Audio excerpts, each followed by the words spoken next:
Jimmy, what the hell did you do? Because I love me, I'm me. I can't stand myself. But the match to me, I thought it did have good spots in it. Then we got the Intercontinental Heavyweight Championship match between Gunther and who the executive consultant says is the perfect specimen of how you make a wrestler, Drew McIntyre, once known as the Chosen One. I know that because I still have the original Chosen One t-shirt. See, fan from day one. And Gunther did his thing, and he is now about to break the honky talk man's the greatest Intercontinental champion there ever was record. How do you feel about that in this match? I wanted Gunther to lose. I kind of low-key did too, but I knew he was going to win. I just want to see what happens next with him, just because I want to see what Gunther can do without a belt. I want to see Gunther as a chaser at this point. But didn't he chase it in the beginning? In fairness? Did he chase this? Yeah. I mean, it was a short time. It was like he was on the main roster, then all of a sudden he got the belt. It was like it was so fast. She's right. Records are made to be broken. Same thing as rules. I just thought that the way that you brought Drew back in such a big manner to come back and address and face off against Gunther, because we hadn't seen Drew since WrestleMania. That man took a 3-4 month break, came back and caught an L. Yo, had people thinking he was leaving, going to AEW, and I love that conversation that him and Triple H had publicly. Like, we laughed at it. Where Triple H had it in the conference call for the last pay-per-view for the PLE, and it was like we just laughed. You know what I mean? Like, he's here. This is what he does. You know what I mean? He was mending fences and in time. But I don't want Gunther to go for the world title, George. I'm not a fan of that. I miss the days, since I'm old today, Intercontinental champion state where they were for a while before they came up. I think a lot of things in wrestling today, a lot of things in the world today, especially, everybody wants that microwave, society. I'm telling you, if you put some things in an oven and a crock pot, let that shit cook and marinate, it's actually better you give it credit for. And I think wrestling is built that way. And once it started changing that foundation, everybody, because they're trying to clamor to the fans, I think ECW was a big fault in this. And I think AEW does this as well. To just let's get offensive. We won't get offensive. No offense, fans. We don't know shit. Most of y'all don't know shit anyway. I'm just being honest. We don't. Okay? You're right. Stories. All of us are fickle. I'm not saying you. I'm saying me. Fickle. Everybody. There's a reason why you have people in place that are script writers and things like this and been in the business. Again, shout out to the TV show Hills. Love that show. Then we got Dice. My man, Finn Balor, taking on the mummer himself, Mr. Seth, fuck you, Rollins.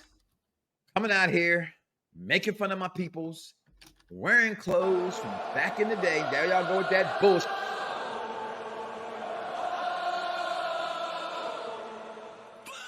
Rollins. Stop it. Thank you. Wins the match because Judgment Day interferes, and this guy looking like a goddamn vampire from Vampire in Brooklyn, Damian Priest, interferes again, and Finn Balor's win to get the championship. We still have a guilty on our hands. Why this man gotta keep waiting to get his job back? Seth, fuck you, Rollins. I've had enough of you. And look, I don't care. But so you should have casted in then, damn it. Like a real man. A real man, Damian. Like, what kind of name is Damian anyway? Right? The only Damian I like is Damian Wayans. Okay? That's Batman's son. Okay? Batman's son. Damian Wayne. Okay? Little Robin. Little Robin. Beat your ass. You gotta watch that cartoon, man. It's pretty damn good. But that's all we got. Your thoughts on this match, man? Because it was a good match. My son said it was his favorite match of the night. He said this was his match of the night. Christian thought this was his favorite match of the night. I thought it could have been I personally did not like the finish. So for me, it couldn't be match of the night, but it was a damn good match. We were talking about it. I think at that point, I started having a side conversation. I kept saying repeatedly, like, yo, this match is really good. This match, I personally thought this was the best match these two have had since 7 years ago. Your take? It started out very positive for me. The ending, I didn't like the ending. I didn't like the ending at all. It was good spots, but however, that was some of the best promo work that we've seen from Finn Balor in a long, long time, man. Yeah. And for him to not get that payoff, I felt like if this belt was already established more, I think Finn wins. Hands down, 100%. I think Finn wins.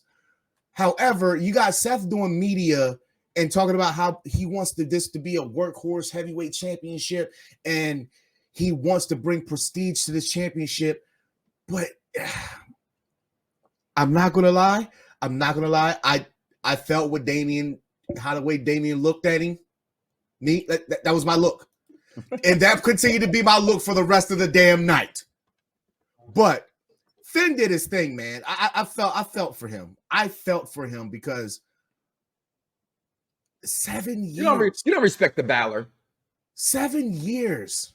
I'll never hear you talk about the Balor. I don't talk about Balor because it's damn boring now. This is the most interested I've been in Finn Balor in the past 7 years. The most. And I felt like WWE squandered this opportunity. You know I love you, right? Here. Go ahead, man. I'm gonna give you a personal walk-off right now. Just come back. 7 seconds. You're on a sandwich wiki right now. You're gonna leave Finn Balor alone. Okay? There will be no Finn Balor slander on the Mike Knoxxx show. Keep that shit in the comments. Okay? Your sandwich wiki's over. Welcome back to the program. You see this idiot? You see this idiot look at his face? Mr. Balor's best friend? Look at my face. Look at my face. Proud of this man. Damian Priest to go some damn where, man. The funny part is I knew he wasn't going to win the match either. I wanted him to, but we all knew Finn wasn't going to win. It's not. I'm just saying, like, before Judgment Day, Finn was coasting. Remember, he had that underwhelming feud with AJ. Like, come on, you can't sit up there and tell me, even though you're a fan of Finn, you can't tell me the man's been underwhelming. No, I don't think it's been underwhelming. What? I do not. There's nothing about Finn that's underwhelming. What makes Finn underwhelming is the underwhelming booking to not put the strap that's the rocket on his back and watch him shoot up into the goddamn stars like Beyonce. They had the man fall off. Take it to the moon. Take it to the stars. Man fall off the top ropes that magically broke against Roman. There you go. I had to throw that one in there, but I mean, this match, it was good. I'm moving on before I say something I ain't supposed to say. Okay, it was good. This is a child's program. Okay, never. This show made for